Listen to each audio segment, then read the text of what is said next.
हो कीर्तन करो जवानी में, बुढ़ापा किसने देखा है। हो कीर्तन करो जवानी में, बुढ़ापा किसने देखा है। कीर्तन करो जवानी में, बुढ़ापा किसने देखा है। सभी मीठी मीठी तालियों के साथ गाएंगे।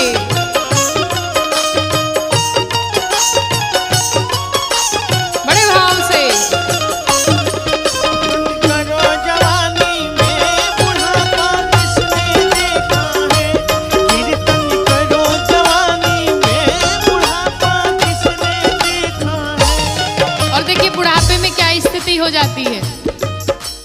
हाथ हुए बेकार ताली बजा